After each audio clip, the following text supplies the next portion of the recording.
10월 9일 금요일에 하나님 앞에 올려드리겠습니다. 우리 다 같이 찬양 부르도록 하겠습니다.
인자 예수님을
우리 시간에 다 같이 사도신경하심으로 신앙을 고백하도록 하겠습니다. 전능하사 천지를 만드신 하나님 아버지를 내가 믿사오며 그 외아들 우리 주 예수 그리스도를 믿사오니 이는 성령으로 잉태하사 동정녀 마리아에게서 나시고 본디오 빌라도에게 고난을 받으사 십자가에 못 박혀 죽으시고 장사한 지 사흘 만에 죽은 자 가운데서 다시 살아나시며 하늘에 오르사 전능하신 하나님 우편에 앉아 계시다가 저희로서 산자와 죽은 자를 심판하러 오시리라. 성령을 믿사오며 거룩한 공예와 선과 소를 통한 것과 죄를 사하주신 것과 공의자를 사는 것과 영원히 사는 것을 믿사옵나이다. 아멘. 우리 찬송한 영 대신에 하나님 말씀 나누도록 하겠습니다.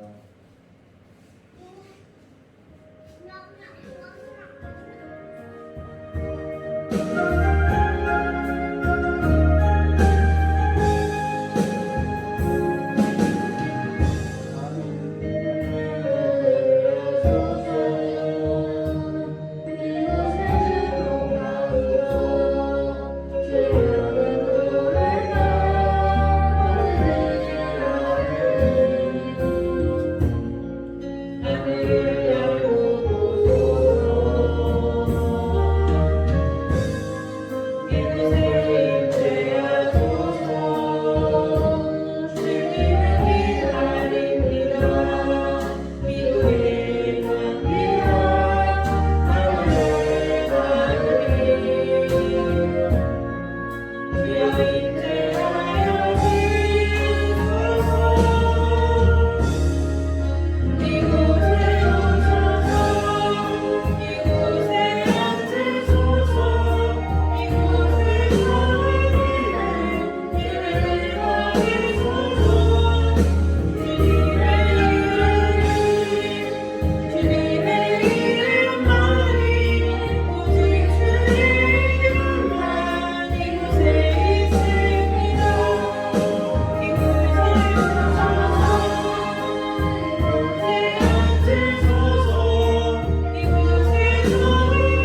1절부터 8절까지의 말씀을 한 절 한 절 기도하도록 하겠습니다.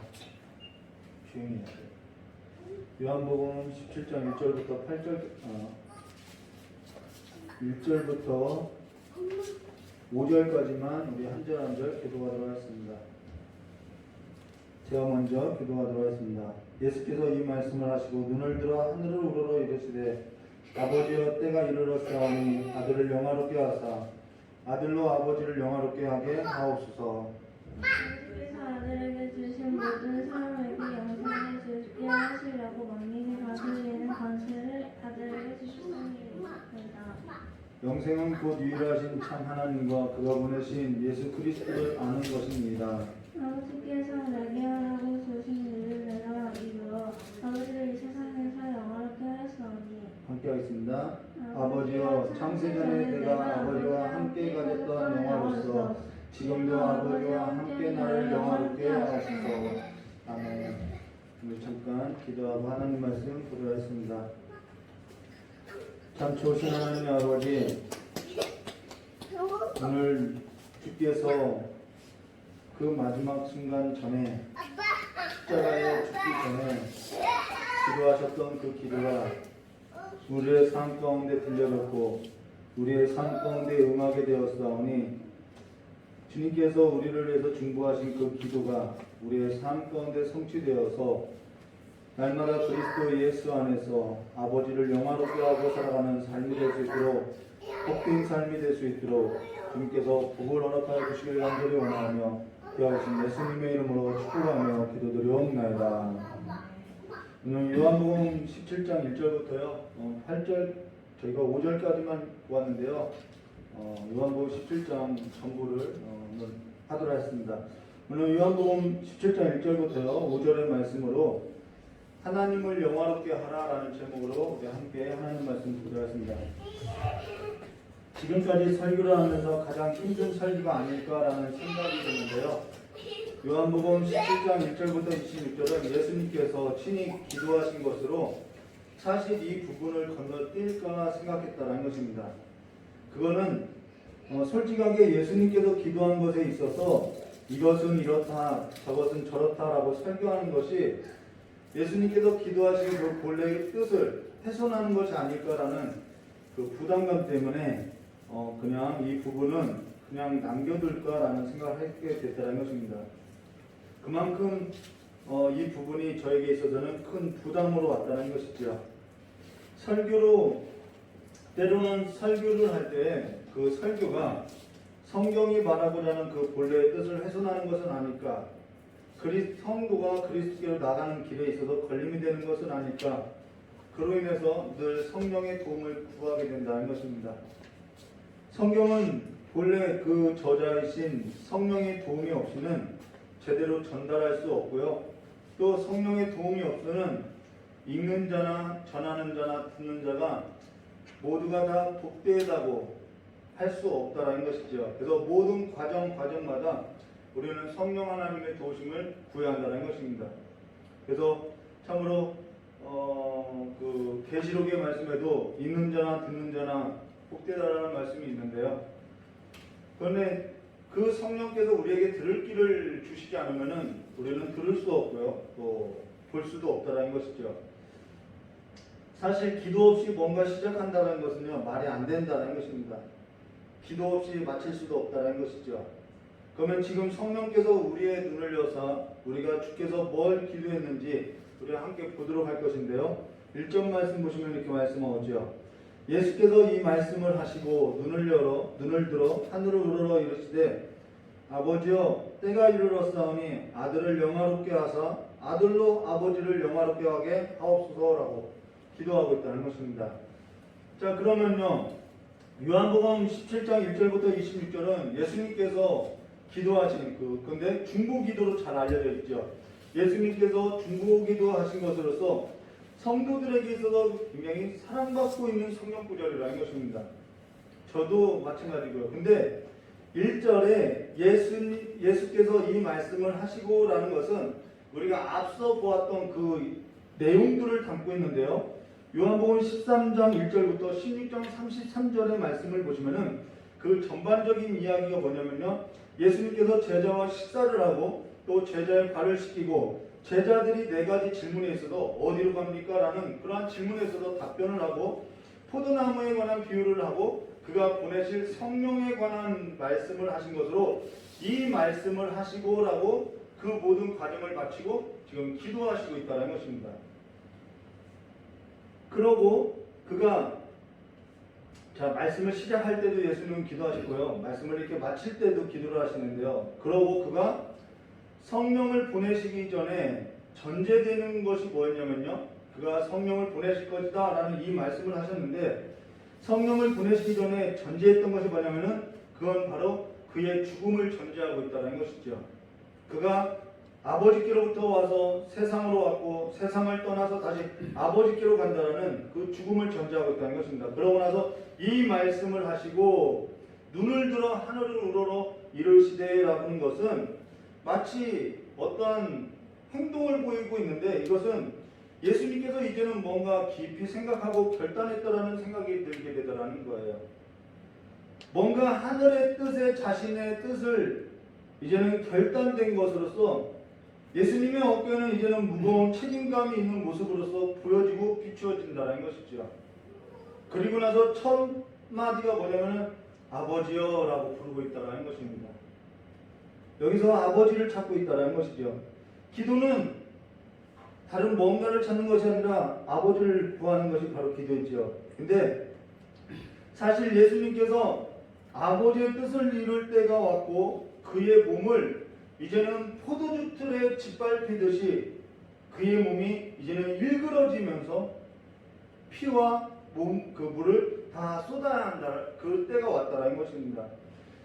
그러면 때가 이르렀사오니라는 것은 성령에 감동된 사도 요한의 표현대로라고 하면요.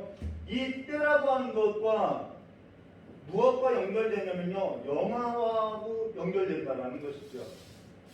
때가 이르렀사오니라는 것은 성령에 감동된 사도 요한의 표현대로라고 하면은 영화롭게 할 때가 바로 때가 이르렀다는 것입니다.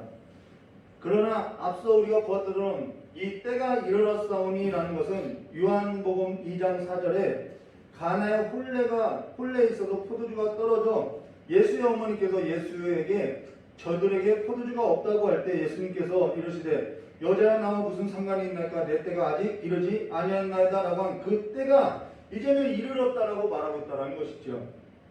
그러나 때와 관련돼서는 우리가 뒤에 가서 차차 설명하도록 하고요. 지금은 이 예수님의 중보 기도에 관한 것을 좀 볼 것으로 지금 다른 복음서와 달리 예수님께서 하신 기도의 내용을 담고 있는 것은 여기밖에 없다라는 것이죠. 그 기도의 내용의 구조를 보면요. 크게 3가지로 나누어진 것으로서요. 1절부터 8절은 예수님 자신을 위한 기도를 하고 있고 9절부터 19절은 당시 세상에 남겨둔 그 제자들을 위해서 기도하고 있고요. 셋째는 20절부터 26절은 제자들이 전한 복음을 듣고 그 복음을 믿고 예수를 영접한 교회 공동체를 위해서 기도하고 있다는 것입니다. 중보하고 있다는 것이죠. 그로 인해서 결론에 가서는 아들과 아버지와 교회가 하나 될 것으로서 마치고 있는데 사실 중보기도라는 것은 그렇게 다른 사람을 위해서 기도하는 것이 우리는 흔하게 중보기도라고 생각하고 있다는 것이죠. 우리는 중보기도가 다른 사람을 위해서 다른 사람의 어떤 필요를 위해서 기도하는 것이 중보기도라고 생각하고 있다는 것입니다. 그래서 그 중보기도의 첫 자리에 무엇을 가져다 놓냐는 거죠. 그러나요? 오늘 우리의 그러한 편견을 좀 벗어던지고 지금 이와 같은 중보기도의 첫 자리에 무엇을 예수님께서는 기도하셨냐면요. 우리 1절 말씀 보시면 이렇게 말씀하고 있죠. 아들을 영화롭게 하사라고 말하고 있는 것입니다. 자신을 두고 기도하고 있다는 거예요. 지금까지 예수님이 가르쳤던 가르침하고는 조금 상반되고 있다는 것이죠. 그리고 중보기도의 내용이 자신을 영화롭게 해달라고 이야기하고 있다는 것입니다. 요한복음의 키워드 중 하나가 뭐냐면 이 때와 영화인데요. 근데 지금까지 보여줬던 예수님의 모습과는 다르다라는 것입니다. 사실 이기적이라고도 할 수 있겠다라는 것이죠. 어떻게 보면 이기적인 모습으로 좀 비춰지더라는 거죠. 나를 좀 영화롭게 해달라는 그렇게 보일 수도 있다라는 것이죠. 이건 예수님의 그동안에 우리가 알았던 예수님의 모습과는 다르다는 것입니다. 사실 저도 저의 아내에게 내 기도 좀 해달라고 부탁을 하는 경우가 있는데요. 그렇게 다른 사람에게 내 기도 좀 해달라고 부탁을 하면서 사실 저 자신을 위한 기도가 거의 90%를 차지한다는 거예요. 물론 저 자신을 위한 기도의 90%를 차지하고 있는데요. 그 90% 이상의 기도가 뭐냐면요. 하나님 뭣도 주시고요. 하나님 뭣도 해주셔야 하고요. 그것을 말하는 것이 아니라는 것이죠. 그렇다고 해서 하나님께 필요한 것을 구하지 않는다. 그 말도 아니라는 것입니다. 저희 딸이 쇼핑을 하면요. 마음에 드는 옷을 살라고 쇼핑을 하면요. 하나님 저희 딸의 마음에 드는 것 그리고 하나님이 보실 때에 단정한 옷을 좀 고를 수 있게 그 마음의 눈을 열어달라고 기도하고요. 시장을 볼 때도 우리의 형편을 아시는 하나님 필요한 것을 잘 사게 해달라고 기도한다는 것입니다. 그러나 거의 모든 시간을 그렇게 필요를 구하고 있지만 거의 모든 시간을 저의 연약함을 위해서 기도한다는 것입니다. 죄의 세력에 있어서 저항하며 그리스도의 보혈을 힘입어 살고자 그리스도로 말미암아 자유케 된 것을 선포하며 날마다 순간마다 쉼이 없이 반복적으로 기도하고 거의 모든 시간을 성령의 도움을 구하고요. 시간마다 성령의 도움으로써 저의 연약함을 붙들어 달라고 기도한다는 것이죠. 그 기도가 거의 90%를 차지하고 있다는 거예요. 그러고 나서 그 시간 가운데서 성도에게 주어지는 어떠한 말씀이나 어떠한 메시지가 있을 때 그 성도를 위해서 중보하는 시간을 갖는다는 것입니다. 우리가 중보 기도를 하면 오해하는 것이 뭐냐면요. 다른 사람을 위해서 기도해야 한다는 것에 그 틀에 묶여 있다는 거예요. 물론 중보 기도를 하는 것은 다른 사람을 위해서 기도하는 것이 맞아요. 그러나 본인의 신앙이 엉망인데 다른 사람을 위해서 중보하는 것이 온전할 수 있냐는 거죠. 내가 줄 것이 있어야 줄 수 있고요. 내가 정결해야만, 내가 하나님 앞에 충만해야만 남도 정결하게 할 수 있고 남도 충만하게 할 수 있는 것인데 내가 부정한 것으로서 내가 찝찝한데 내가 무슨 남을 정결하게 할 수 있고요. 남을 깨끗하게 할 수 있겠냐는 거예요. 이 말은 지금 예수님께서 줄 것이 없다. 그분은 정결하지 않다. 이 말을 하는 말이 아니라는 것입니다. 지금 예수님은 그 예수님의 심정이 어떠했겠냐는 거죠.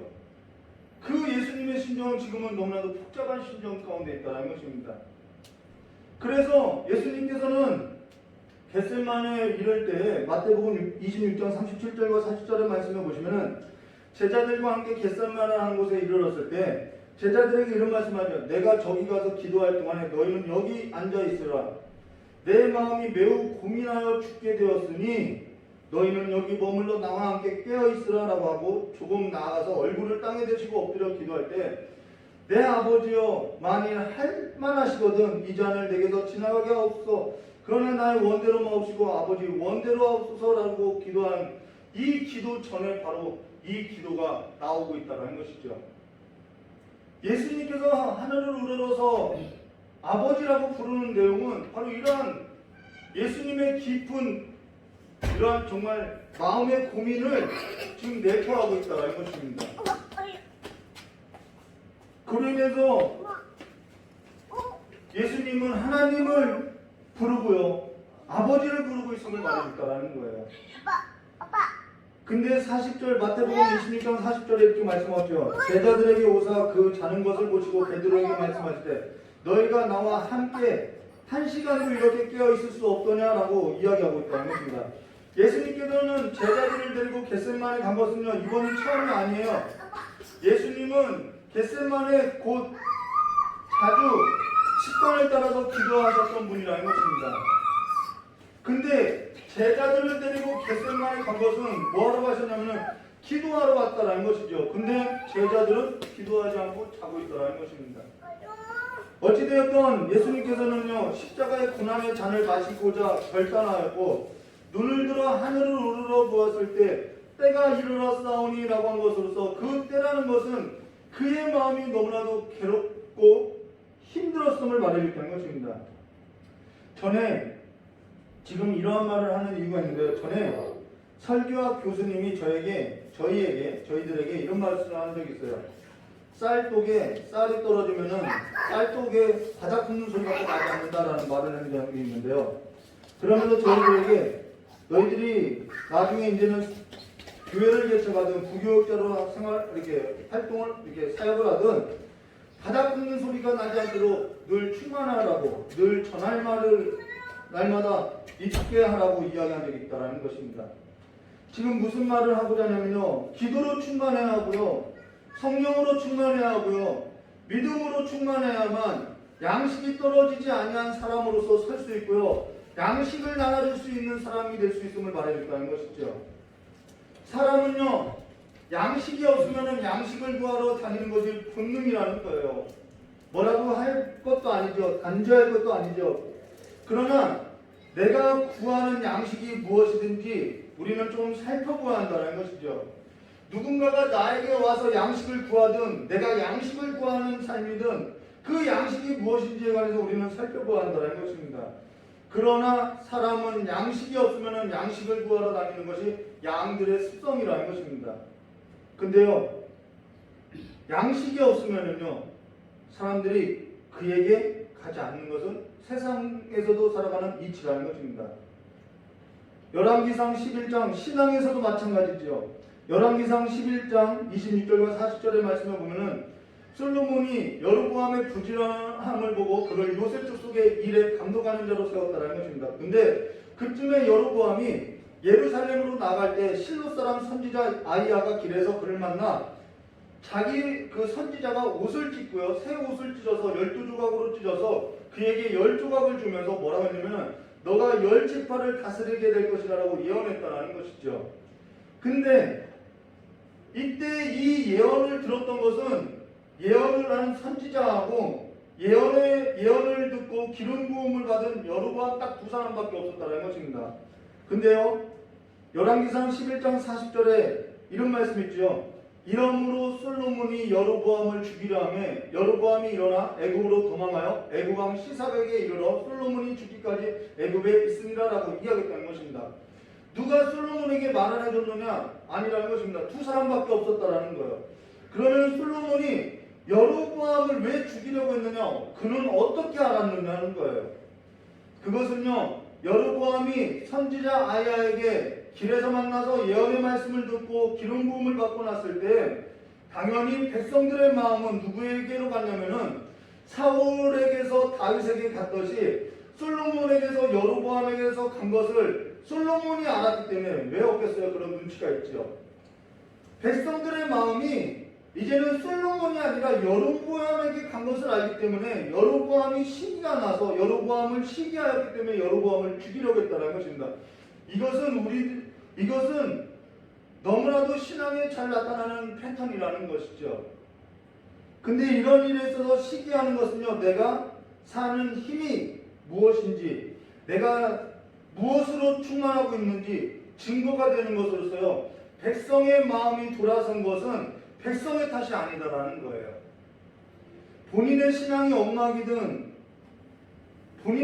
엉망이면서요, 사돈의 8촌의 이름까지도 불러가면서 기도한다는 것은요, 말이 안 된다는 거예요.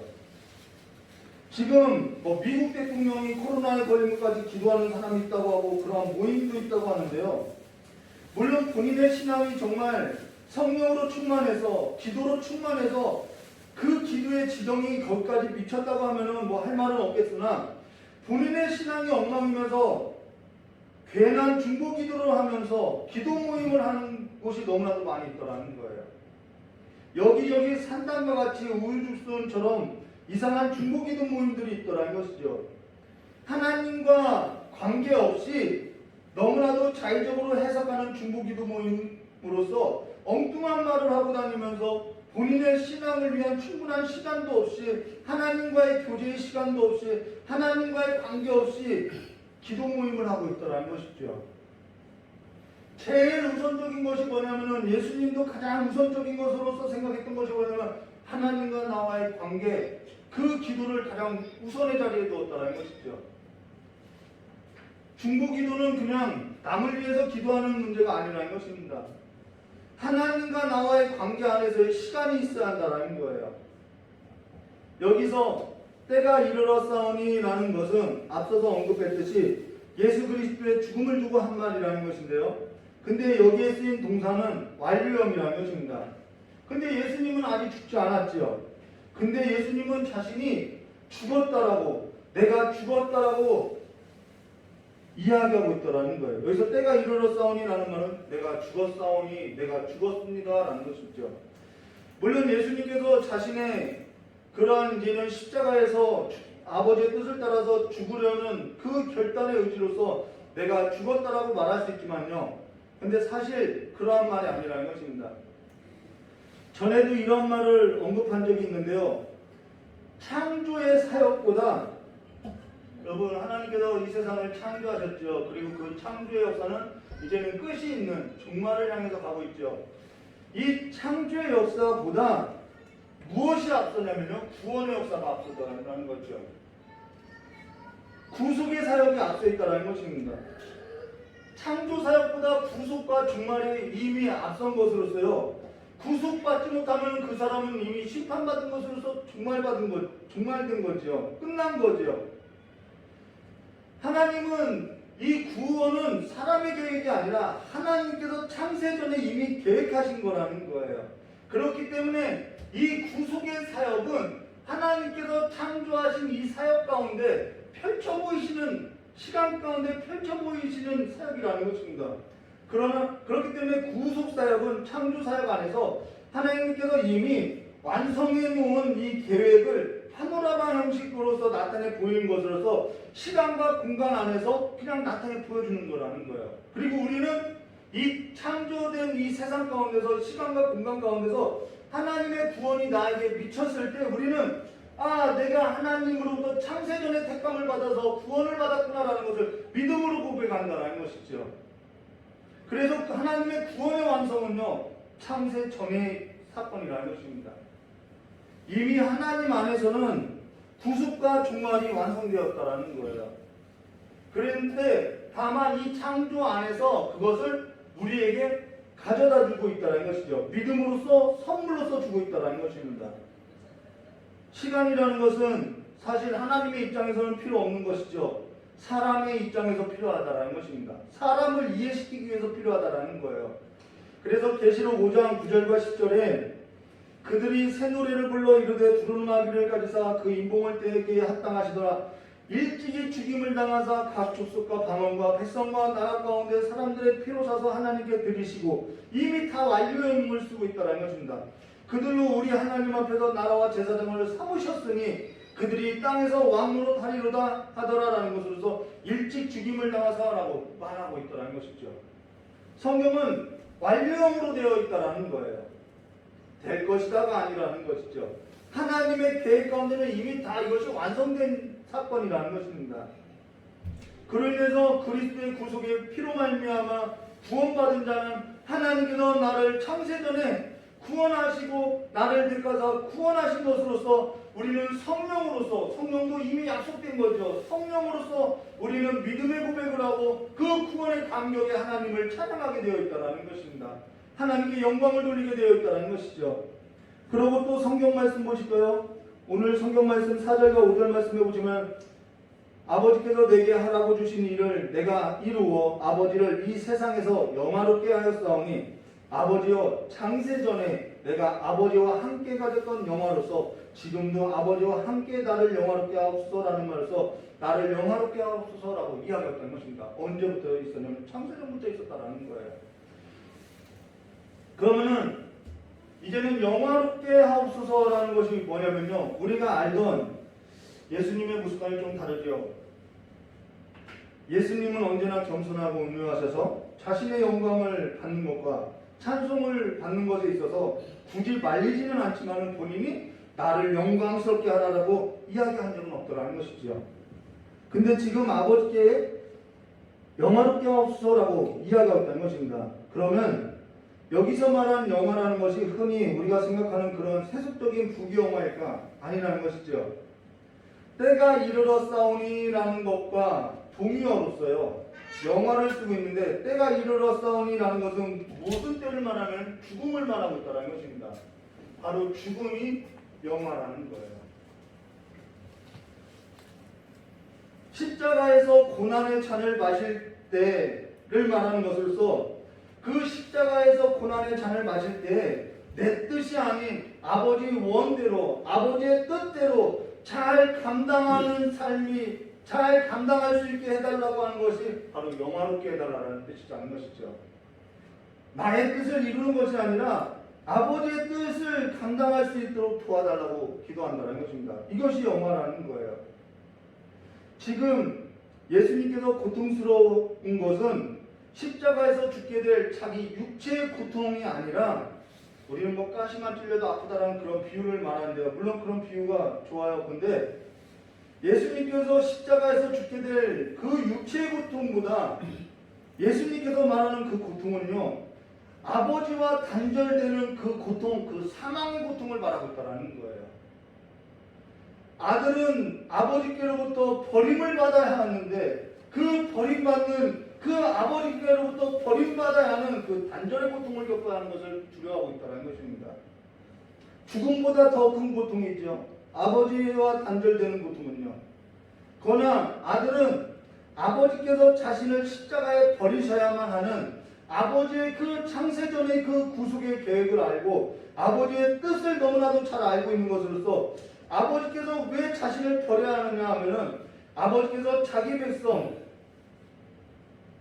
바로 우리를 말하면요, 우리를 죄로부터 구원하시기 위한 아버지의 더 큰 사랑이 있기 때문에 아버지는 그 아들을 버리시고 있다는 것입니다. 아버지께로부터 버림을 받고 사는 고통을 너무나도 잘 알고 있지요. 우리가 사실 아버지께로부터 버림받고 아버지를 떠난 백성들이었다는 것입니다. 그들을 구원하기 위해서 그 고통 가운데 있는 우리를 구원하기 위해서 왔다는 것이죠.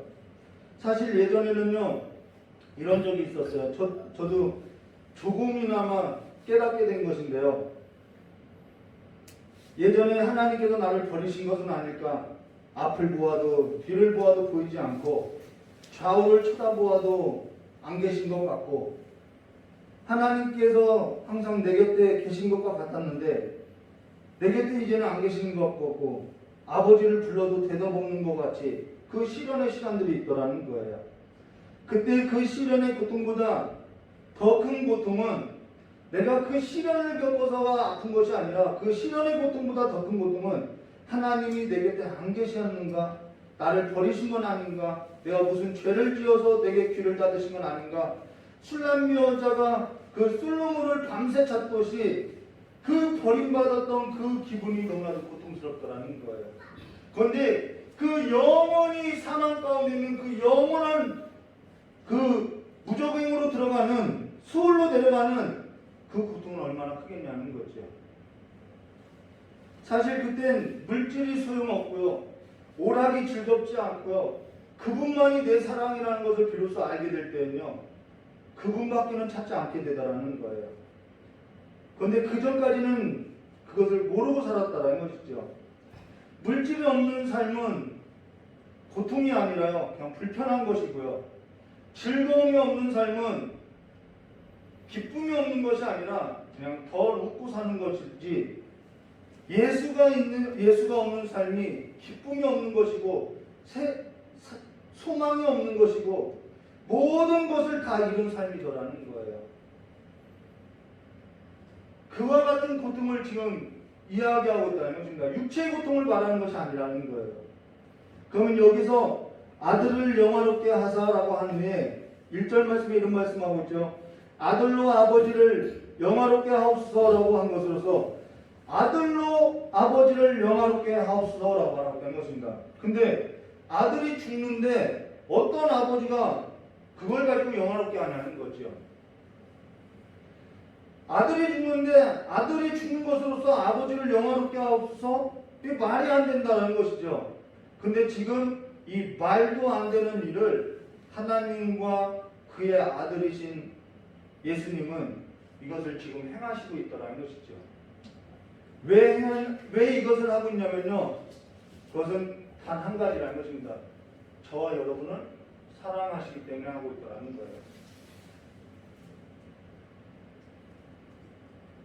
저 한 사람만 구원하시려고 해도 하나님과 그의 아들 예수는 이 일을 하셨을 거라는 것이죠. 지금 우리의 구원이라는 것은 사실 설명 불가능한 거라는 거예요. 내가 구원받은 것은 알겠어요. 근데 아직도 나 같은 것을 왜 구원하셨는지는 잘 모르겠다는 것입니다. 근데 아들로 아버지를 영화롭게 하옵소서라는 것은 아들의 죽음으로 인해서 아버지께서 우리를 얼마나 사랑하셨는지, 아버지의 진짜 뜻이 무엇인지 나타내 보일 것을 가지고 있다는 것입니다. 그렇기 때문에 십자가를 경험하지 않고서는요, 아버지의 사랑을 알 수 없다는 것입니다. 아들로 아버지를 영화롭게 하옵소서라는 것은 아버지의 뜻이 그리스도 안에, 그의 죽음 안에 담겨져 있는 것으로서 아버지가 얼마나 우리를 사랑하셨는지에 관해서 나타내 보인 것으로서 아버지의 사랑의 완성의 그림이 뭐냐면 바로 십자가라는 거예요. 십자가는 아버지 사랑을 기초한 것으로서 요한복음 3장 16절에 이렇게 말씀하고 있죠.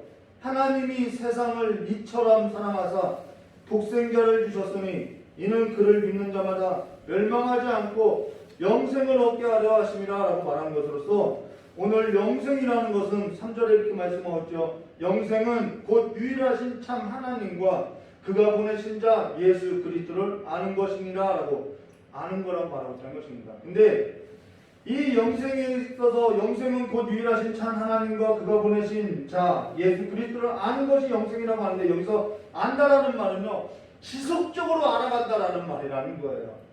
예수를 믿고 예수에 관해서 예수를 더욱더 사랑하고 더욱더 지속적으로 알고자 하는 것이 바로 영생이라고 이야기한다는 것입니다. 근데 하나님의 아들이신 예수 그리스도는 단지 아버지의 뜻만 이루고자, 아버지가 어떠한 분인지 우리에게 나타내 보이시고자 아버지께만 순종한 것이 아니라 그가 또한 아버지의 뜻에 순종한 것은 그가 아버지의 뜻과 같은 뜻으로서 그가 우리를 죽기까지 사랑하셨기 때문에 우리 죄를 대신해서 죽으셨다는 것이죠.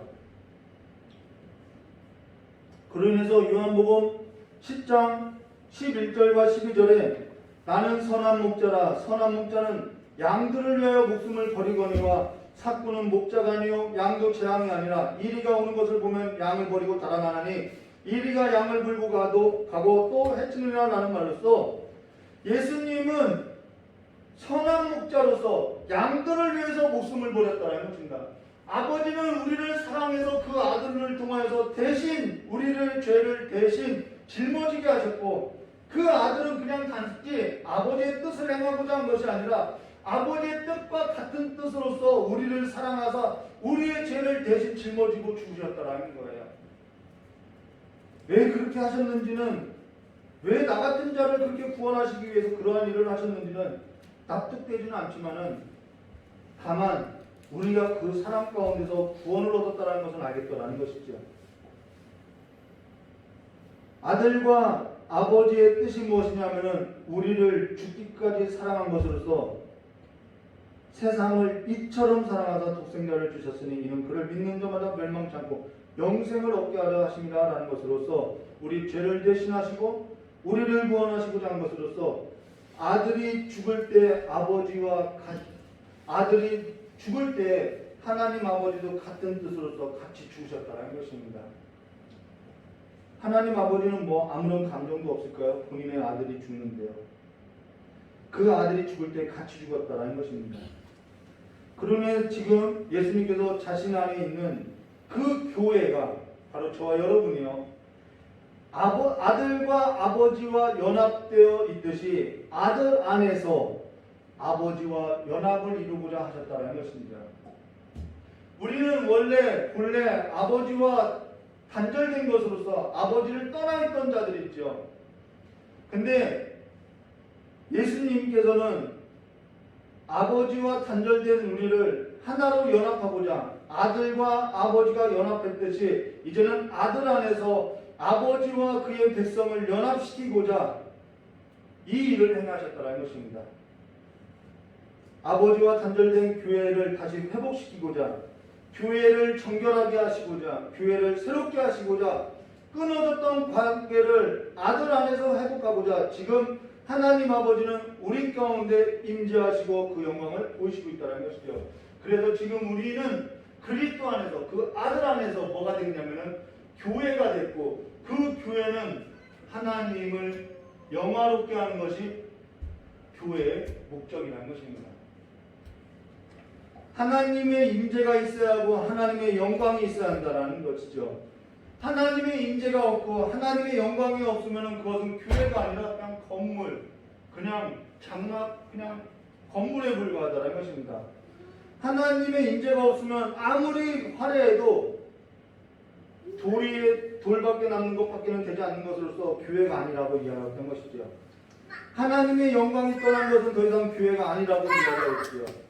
그러하다면 아들 안에서 우리가 이제는 교회인데 우리가 아들 안에서 하나님을 영화롭게 하는 것이 과연 무엇이냐는 거예요. 우리가 아들 안에서 하나님을 영화롭게 하는 것이 뭘까? 요한복음 4장 34절에 이렇게 말씀하죠. 예수께서 이르시되 나의 양식은 나를 보내신 이의 뜻을 행하며 그의 일을 온전히 이루는 것이 이것입니다 라는 것으로서 예수님의 양식은요 바로 하나님의 뜻을 행하는 것이 그의 삶의 양식이었다는 것입니다. 어떤 사람의 양식은 오락이 될 수도 있겠죠.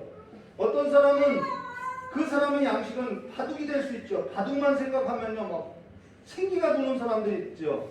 그것은 그 사람이 살아가는 양식이죠. 힘이죠. 양식이라는 것은 내가 먹어서 힘을 내는 것을 양식이라고 하는 것이죠. 어떤 사람은 미디어만 보면 화이트가 생기겠죠. 그 사람은 미디어가 그 사람의 양식이라는 것입니다. 어떤 사람은 주식이 양식이고요. 어떤 사람은 낚시가 양식이고요. 어떤 사람은 좋은 음식이 양식이고요. 각자마다 양식이 있다라는 것이죠. 그러나 그 모든 것이 사람에 있어서 그 힘에 뭐가 아니라면 본질이 아니다라는 것입니다. 그것은 부업이라는 거예요. 우리가 살 때 우리의 필요한 양식은 삼손과 같이 두 눈이 뽑히고 두 팔이 사슬에 묶이고 모든 것을 빼앗기고 나서 비로소 깨닫는 것이 아니라 사람이 살아가는 때에 가장 필요한 힘의 본질은 바로 뒤늦게라도 하나님의 영광, 하나님을 아는 것이 우리의 삶에 뭐가 되어야 하냐면 양식이 되어야 한다는 것이죠. 영생이라는 것은 참 하나님과 그가 보내신 예수 그리스도를 아는 것이라고 했는데 그것이 바로 우리의 양식임을 말해줄 것입니다. 우리가 사는 힘이라는 것은, 양식이라는 것은 하나님의 영광을 위한 것이고 그 영광이라는 것은 하나님께 찬양을 하는 것을 말하는데 하나님은 다른 이에게 자신의 영광을 빼앗기지 않으리라고 선포하고 다른 이들에게 자신의 영광을 빼앗기는 것을 너무나도 싫어하고 있더라는 거예요. 그러하다면 하나님께 영광이 뭘까? 그것은요, 교회는 하나님을 하나님으로 인정하고 살아가는 것이 영광이라는 것입니다. 사람의 본업이 뭐죠? 사람의 본질이 뭐죠? 하나님을 영화롭게 하는 것이 사람의 본업이고 본질이라는 것입니다. 그 나머지는 다 부업이라는 거예요. 사람이 사람답게 사는 것은 하나님을 떠나서 사는 것이 아니라 하나님을 하나님으로 인정하고 보시고 사는 것이 사람이 사람답게 사는 거라는 거예요. 거기에 가장 적극적인 이제는 실천 방안, 우리는 대안을 만들어야 그것을 실행하지요. 교회가 하나님을 영화롭게 하는 두 가지 방안이 있어요. 그것이 뭐냐면 첫째, 요한복음 13장 34절과 35절로 새 계명을 너에게 주노니 서로 사랑하라. 내가 너희를 사랑한 것 같이 너희도 서로 사랑하라. 너희가 서로 사랑하면 이로써 모든 사람이 너희가 내 제자인 줄 알리라. 이것이 교회인 거죠.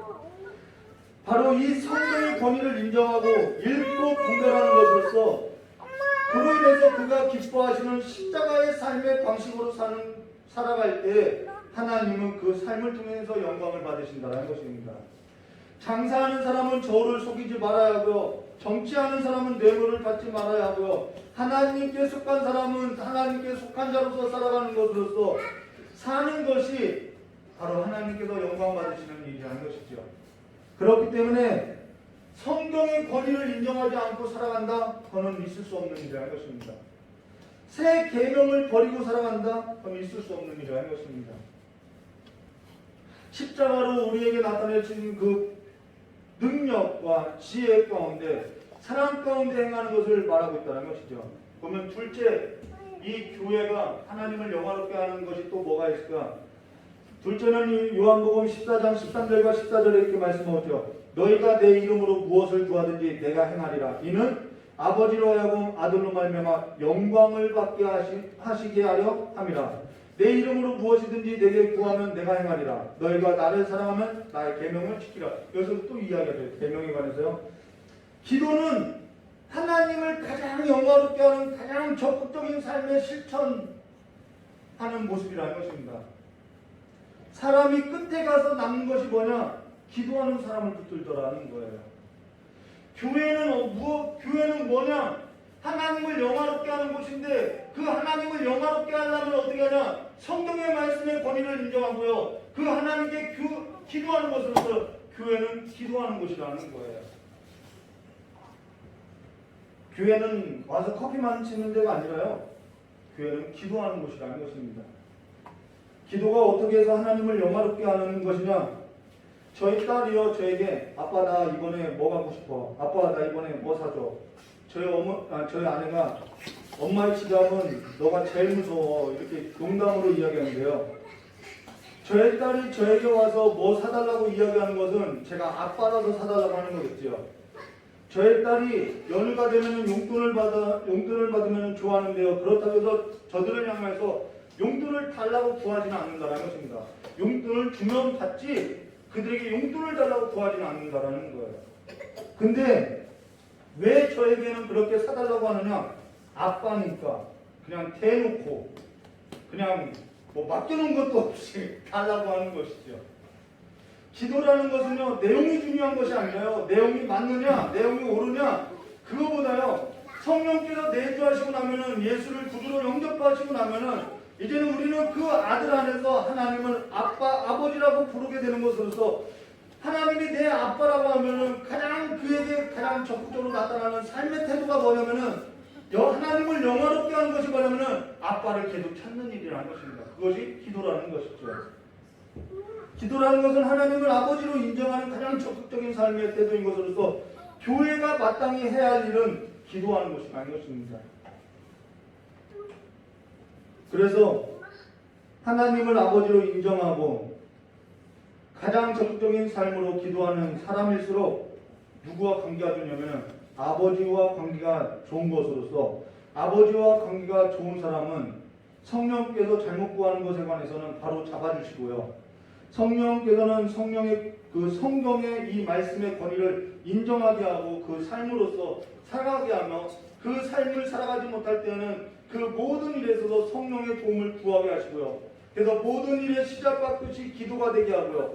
그로 인해서 점점점 그 삶에 있어서는 뭐가 풍성하게 하냐면은 나누어줄 양식이 풍성하게 하고 충만케 한 것으로서 그 나누어줄 것이 가득한 자로서 서게 하는 것으로서 모든 사람이 그가 하나님의 영광이 있다는 것을 알고 사람들이 열방이 그에게 모여들게 된다는 것입니다.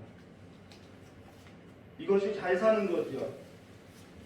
저와 여러분이 양식이 뭐든지 지금 여러분이 살아가는 힘이 무엇이든지 우리가 기억해 보아야 한다는 것입니다.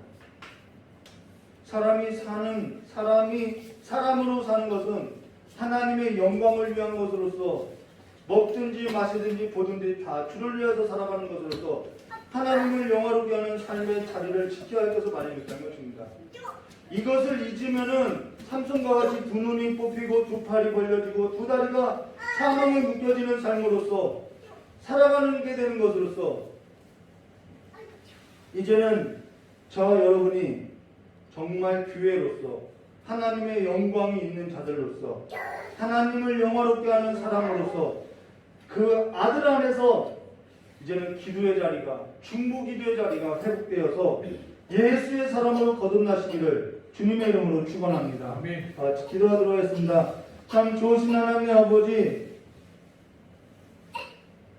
우리가 이제는 먼저 기도해야 할 것이 하나님과 우리의 관계를 점검하게 하시고 이제는 하나님과 우리의 관계가 충만하여서 더욱 넘쳐서 더욱 친밀하여서 많은 사람들이 하나님께로 양식을 구하러 올 때 이제는 믿음의 사람, 기도의 사람, 성령으로 충만한 사람을 찾듯이 이제는 교회가 너희가 먹을 것을 주라고 말씀하신 그 주님의 음성을 듣고 이제는 나눠줄 양식이 있는 자들로서 하나님의 부유하심으로써 하나님의 능력과 지혜를 소유한 자로서 살아갈 수 있도록 주님께서 복을 내려주시었고 이제는 무너졌던 재단을 수축하고 이제는 무너졌던 기도를 회복하는 삶으로서 이제는 주로 말미암아 충만한 양식이 있는 그래서 우리 안에서